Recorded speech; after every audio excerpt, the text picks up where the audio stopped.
It's about 5:15 in the morning. We're on our tour and we just stopped to get something to eat. I've got a nice raspberry donut.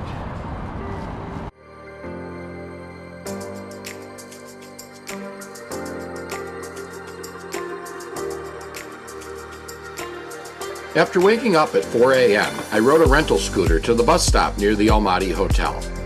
At the time, I had a full reserve of energy as I had made sure to get a full night's sleep. After finding the Panda Tours van, our group set out for our first stop, Charyn Canyon. Along the way, we were informed that our tour guide had called in sick and we would only have a driver. The tour guide would be in the other van, which would limit the amount of information we would receive. Including stops for restrooms, snacks, and petrol, it took about 3 hours to reach Charyn Canyon. When we arrived, I was shocked by the heat as I exited the van. My energy meter was still fairly full at this time. The lone tour guide, the one from the other van, told us we'd have about 30 minutes to explore the visitor center and the upper rim before we would hike down into the canyon as a group. I set my alarm clock for 12 minutes and walked along the rim. When my alarm went off, I turned around and headed back to make sure I was there in time.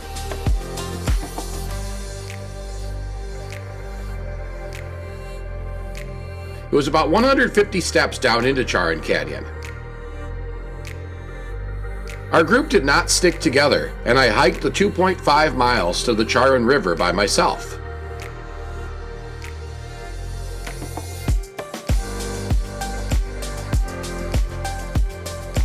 The rock formations were spectacular. It reminded me of Bryce Canyon in Utah or the Badlands of South Dakota.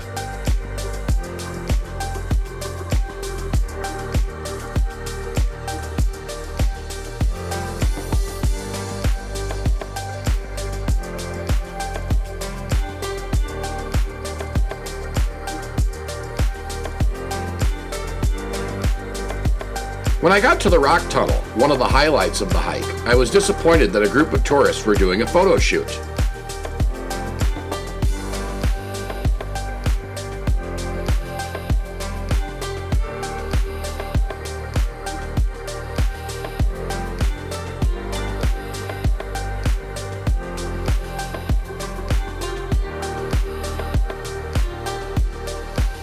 By the time I got to the Charyn River, I was worn out and wanted nothing more than to jump into the water to cool off. Also, my energy meter was getting to be quite a bit depleted, so I decided to pay 800 tenge for a ride back to the canyon stairs on a Soviet-era cruiser. Here is a time-lapse of my return journey.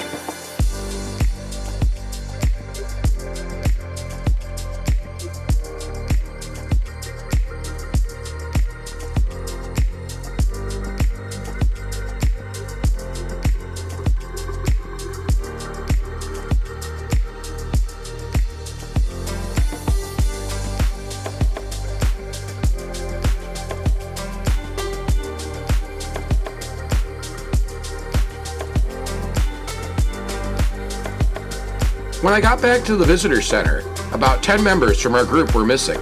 Apparently the lone guide had never told them the meeting time. It took over an hour to locate them, as they had decided to walk back through the canyon instead of take the shuttle. Our next stop was Black Canyon, which was the shortest stop of the tour. We had just 15 minutes to view terrain that is supposed to resemble the surface of the moon.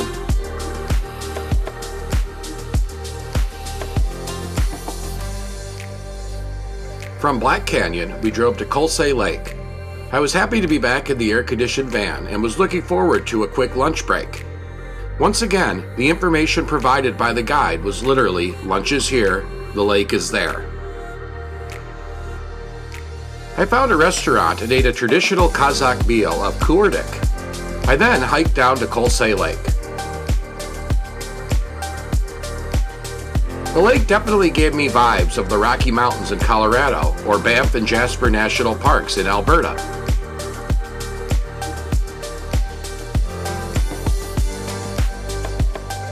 Kolsay was full of tourists and there were a few small pedestrian traffic jams on the hike down to the lake. When I reached the shoreline of the lake, I had two choices, go left or go right. Left goes to the boat rental docks. I chose to go right as there were fewer tourists in that direction.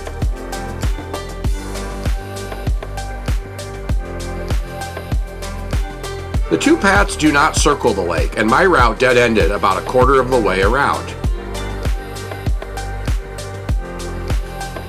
To get back to the parking area, I decided to take a shortcut, which was quicker but much more steep.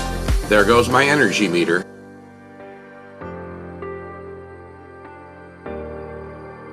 Our final stop of the day was Kaindy Lake, which was also my favorite. We switched to a Soviet-era UAZ minivan for the 12-kilometer drive on rough roads, which included fording a river.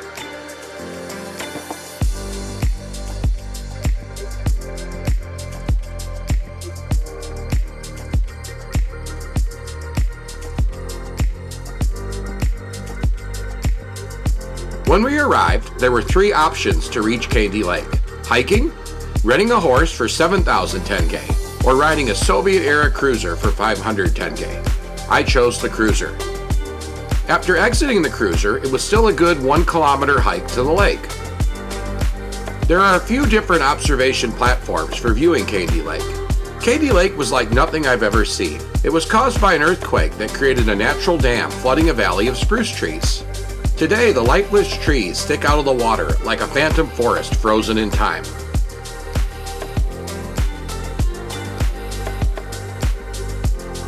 With my energy meter almost at zero, I retraced my steps to the Soviet-era cruiser. Here is some commentary and a summary of my day. So this wraps up a rather busy day. This is our last stop. We visited 2 canyons and 2 lakes.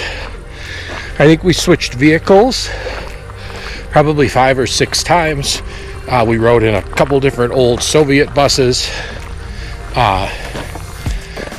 About 10 miles of walking and 136 flights of stairs according to my app. But a very successful day. We still have at least 2.5 hour ride back to Almaty, and then another ride of 12.5 kilometers in the Soviet bus on the bumpy road before we even get back to the main road.